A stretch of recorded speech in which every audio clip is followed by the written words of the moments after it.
Hear ye, hear ye. State of those Dallas Mavericks. As always, your boy Mark Curious. Go to Butter Sports. Y'all know what we do. Let the butter spread. So we're talking 5 things, guys. I know you've been waiting on this video. And FYI, this is prior to our playing those Grizzly Pups, of course. Want to give you guys 5 points, 5 questions as we assess and break down our Dallas Mavericks last year's Western Conference Championship in Boston. You better watch out. We ain't playing no games, y'all. So I'll be looking to my left, your right, looking over my notes just to make sure we're as objective as possible. First question. Let's go. So, I don't know. Did our big men forget to eat their Wheaties over the offseason? I'm just saying, guys. I know Daniel Gafford picked up about 30 pounds of muscle, and truth be told, that is a whole lot of weight. And most of the muscle, most of the weight he picked up was indeed muscle, not fat. I give him that. I understand Tyson Chandler, a.k.a. Darren Lively 2.0, is indeed Tyson Chandler 2.0. I understand that. But when you look at the numbers, our big men are not as big as they need to be. No pun intended. Whenever we're playing against bigger, taller, sizable young men. Case in point, the often injured, the great project process, peanut butter, whatever his name is, Joel Embiid scored 34 points and 13 rebounds. And I understand he's Joel Embiid. Yet, I understand he's he was MVP last year. No one cares, whatever. But to the point, he scored 34 points, 13 rebounds against your Mavericks, our Mavericks.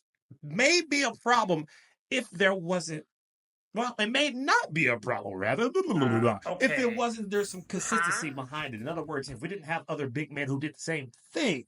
Let's look at the stats again for the next person. Joker, a.k.a. MVP guy, a.k.a. no one cares. 32 points, 14 rebounds last time he played us. And I want to say the game before that, he utterly destroyed us stats-wise. Domantas Sabonis, a.k.a. face, head, bigger than most, no pun intended to say he's a big head, big body individual. 28 points, 16 rebounds. I know he's done this since he's played the Mavericks. I understand that. And look, I understand that. 28 points, 16 rebounds. Mind you, I don't even have Şengün in here. Şengün destroys the Mavericks. Next person. DeAndre Ayton, of all people, Luka. Of all people. 24 points, 12 rebounds.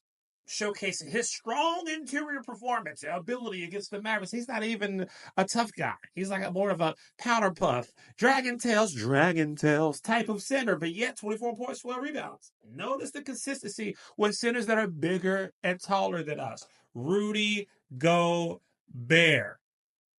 Go watch Panda Hank in his introduction. I love his intros. I love his videos. Whenever I need to see Mavericks content highlight-wise, check out Panda Hank. I think it's like 41, 42. Forgive me for not knowing, but the tag and the information will be in the description. Yeah.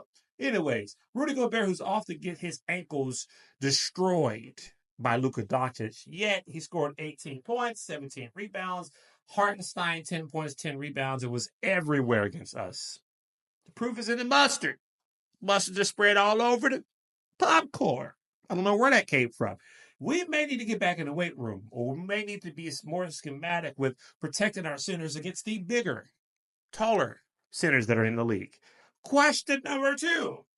Is it time that we hey, I'm just going to ask a question. Don't we get mad at me. Just get all mad and stuff. Is it time to reconsider whether or not we didn't do a trade? No, I know. I might have alluded to this in previous videos. I got long hair or something. Previous videos. We should have went after Dodo. Why I say that? Because, boy, 3 second-round picks. That's it? That's all? We're going to reunite Dodo? 3?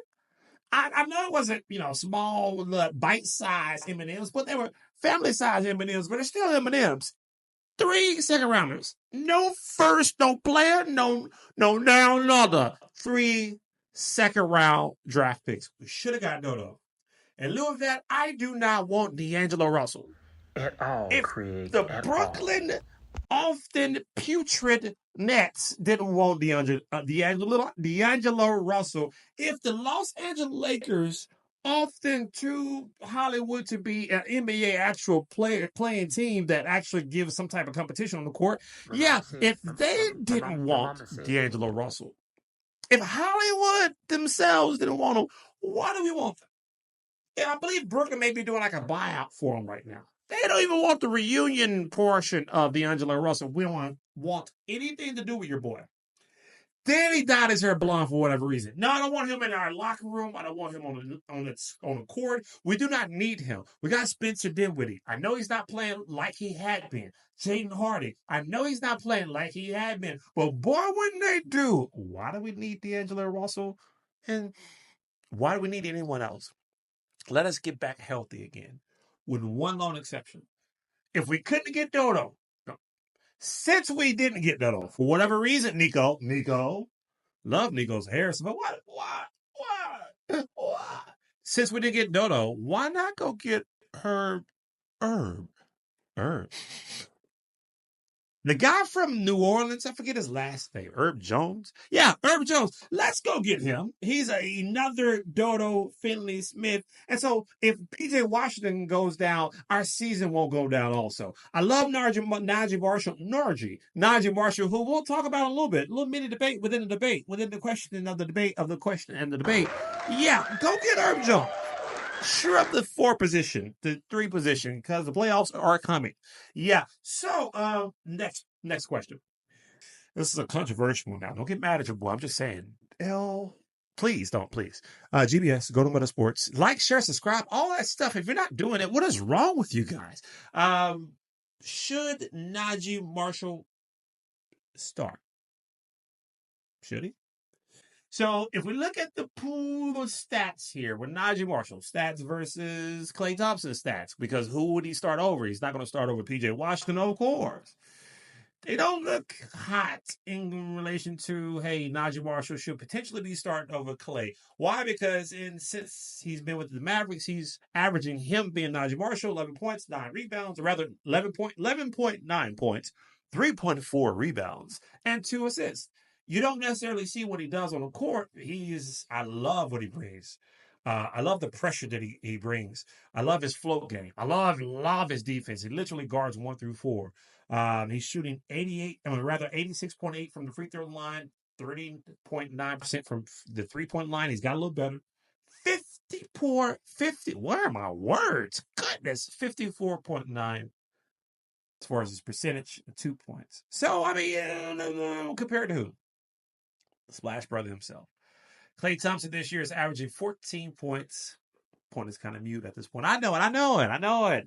14.2 points, 3.5 rebounds, 1.9 assists, 41.6% from the field goal percentage wise. That's kind of terrible.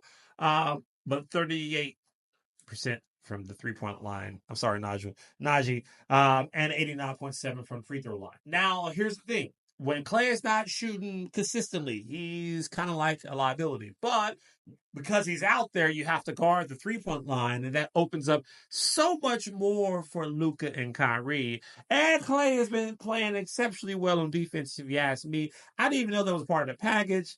And I was trying to play devil's advocate, but because of the stats and everything else prove themselves to be what they are, Najee Marshall can continue to come off the bench. All right, but an incredible offseason pickup, just like Quentin Grimes. We need to do it like a short for him or something. He doesn't get enough benefits. Enough. What am I trying to say? He doesn't get enough praise. Goodness gracious.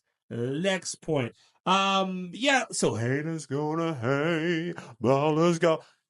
Kyrie, Uncle Drew of the Kyrie Irving. Not the Kyrie Irving that was with Brooklyn, and Kyrie Irving that was with Boston, and Kyrie Irving that was with Cleveland, though he was balling when he was with LeBron and them.